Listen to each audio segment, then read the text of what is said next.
Assalamualaikum warahmatullahi wabarakatuh. Kembali bersama saya Sujana Mulia. Kali ini kita akan membahas tentang Pancasila dalam praktik demokrasi di Indonesia. Di Indonesia, demokrasi dulu itu kita mengenal dengan 3 masa. Pertama, demokrasi terparlementer itu 1945 sampai 59, kemudian demokrasi terpimpin 1959 sampai 65, dan terakhir yaitu demokrasi Pancasila atau masa demokrasi Pancasila.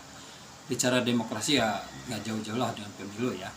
Pemilu pertama dilaksanakan atau dilakukan pada tahun 1955. Hasil pemilu ini ya tidak terlalu signifikan untuk membawa stabilitas yang diharapkan karena masih terjadi konflik antara pusat dan daerah. Koalisi partai dalam membentuk pemerintahan rapuh sebagaimana terjadi sebelum pemilu. Kabinet yang dibentuk pun jatuh bangun dan tentu saja hal ini berimplikasi terhadap program pembangunan yang tidak banyak dapat, yang banyak yang tidak terselesaikan. Maksudnya gitu. Kemudian ketidakstabilan tersebut diperparah dengan pergolakan daerah yang tidak puas dengan kebijakan pusat, menuntut otonomi daerah dan masalah-masalah regionalisme lainnya. Ternyata pendudukan gedung MPR DPR itu tidak terjadi pada masa era reformasi saja atau masa terakhirnya tergulingnya Presiden Soeharto. Ternyata dulu juga pernah zaman revolusi.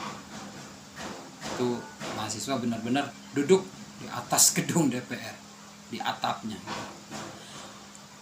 Pada demokrasi terpimpin ini, ciri yang sangat menonjol adalah kuatnya peranan presiden sebagai pusat kekuasaan, terus lemahnya peran partai politik, dan meningkatnya peran militer. Presiden Soekarno sebagai pusat kekuasaan juga membuat PKI sebagai basis massa pendukungnya di satu sisi, dan di sisi lain meningkatnya peranan militer sebagai kekuatan pertahanan dan keamanan yang bertujuan untuk mengimbangi kekuatan PKI yang semakin besar pada tahun 60-an. Pada periode ini digunakan UUD 45. Tetapi dalam praktiknya banyak tindakan-tindakan presiden yang menyimpang dari UUD 45 tersebut. Soekarno membuarkan DPR MPR, diganti dibentuklah DPR GR, kemudian dan MPRS, yang banyak anggota-anggota itu ditunjuk berdasarkan selera presiden. Di bidang intervensi, eksekutif juga merambah ke bidang yudikatif, dan perlu diingat pula terjadi penyelewengan. Perlu diingat pula dengan ketetapan MPRS tahun 1963, Soekarno diangkat sebagai presiden seumur hidup.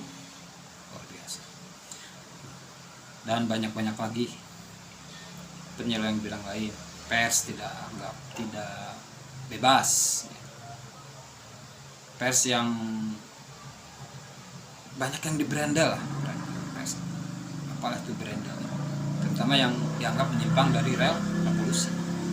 Pengendalian izin terbit media massa juga. Sementara itu kondisi ekonomi rakyat negara semakin merosot. Inflasi terjadi sebesar 600%.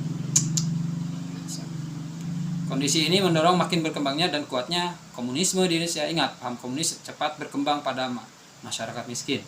Akhirnya pada masa itu diakhiri dengan pemberontakan G30S PKI. Melalui gerakan tersebut, ya PKI membantai para jenderal. Ya, di masa periode ini dikenal sebagai masa Orde Lama. Ya. Selanjutnya, Orde Lama lengser, naiklah Pak Soeharto, presiden yang menjabat selama 32 tahun, luar biasa, yang kita namakan dengan Orde Baru. Orde ini ditandai dengan tekad dan semangat untuk melaksanakan Pancasila dan UUD 45 secara murni dan konsekuen. Nah, jika damai dan dikaji, tampak adanya upaya untuk meletakkan dan memperbaiki landasan hukum untuk pelaksanaan demokrasi. Meskipun masalah pelanggaran hukum, kebebasan-kebebasan badan peradilan menjadi sorotan yang tajam, pemusatan kekuasaan hanya ada pada satu tangan presiden. Ini berimplikasi sangat luas pada perkembangan politik, birokrasi, dan masalah-masalah pembangunan. Namun secara jujur, pada periode ini kita mencatat banyak kemajuan yang menggembirakan, seperti kebebasan pers yang diperlonggar kecuali dalam masalah-masalah yang peka dan rawan terhadap stabilitas nasional seperti SARA. Pemerintah juga sangat ketat dalam mengontrolnya hal tersebut. Periode ini dikenal dengan demokrasi Pancasila di masa Orde Lama sebagai cerminan dari tekad untuk mewujudkan secara murni dan konsekuen Pancasila dan Undang-Undang Dasar 1945 tersebut. Ciri yang menonjol adalah pemusatan kekuasaan pada presiden, lembaga legislatif seolah-olah subordinasi sebagai subordinasi lembaga eksekutif, dan besarnya peranan militer dalam kehidupan politik dan merambah ke segala bidang yang dibantu oleh kelompok-kelompok teknokrat dan birokrat. Lewat ya. Jadi pada masa ini terjadi banyak koreksi infrastruktur dalam penegakan demokrasi, undang-undang dan melalui undang-undang dan peraturan pemerintah. Dilakukan pemilu pada 1971, 77, 82, 87, 92. Dilakukan penataan organisasi politik dan kemasyarakatan.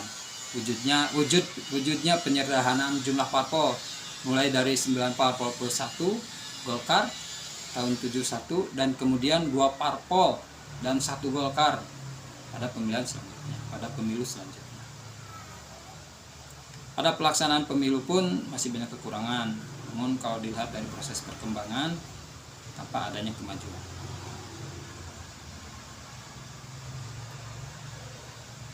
Baik, ya. Dalam demokrasi Pancasila ada 2 nilai dasar yang dikembangkan sebagai budaya politik, yaitu tidak dikenalnya istilah posisi, oposisi, dan nilai musyawarah untuk mencapai mufakat. Budaya politik oposisi sebagai wujud budaya barat tidak dikenal atau sekurang-kurangnya belum dapat diaplikasikan dalam masyarakat Indonesia pada saat Orde Baru. Nah, selepas Orde Baru dikenallah era reformasi, idealnya memberikan koreksi, meskipun ya masih banyak kekurangan dan terkesan masyarakat itu lepas kendali ya, dengan mengatasnamakan demokrasi sehingga melakukan banyaknya pelanggaran, lepas kendali ya. Apa saja ya, atas nama demokrasi kita menjungkir balikan tatanan pemerintahan yang ada. Atas nama demokrasi tradisi dan hukum dilanggar. Atas nama demokrasi kita membuat produk hukum yang tidak dapat terapkan di masyarakat. Dan atas nama demokrasi kita melanggar kesantunan dan kepatutan yang diberikan oleh moyang kita. Betulkah? Bisa Anda rasakan sendiri. Dan itulah sekilas tentang demokrasi Pancasila dalam praktik demokrasi di Indonesia. Kita ada era Orde Lama, Orde Baru, dan era reformasi. Bentar lagi kita akan menghadapi pemilu 2024. Ingat, datang ke TPS, wujudkan demokrasi Pancasila yang luber, jurdil,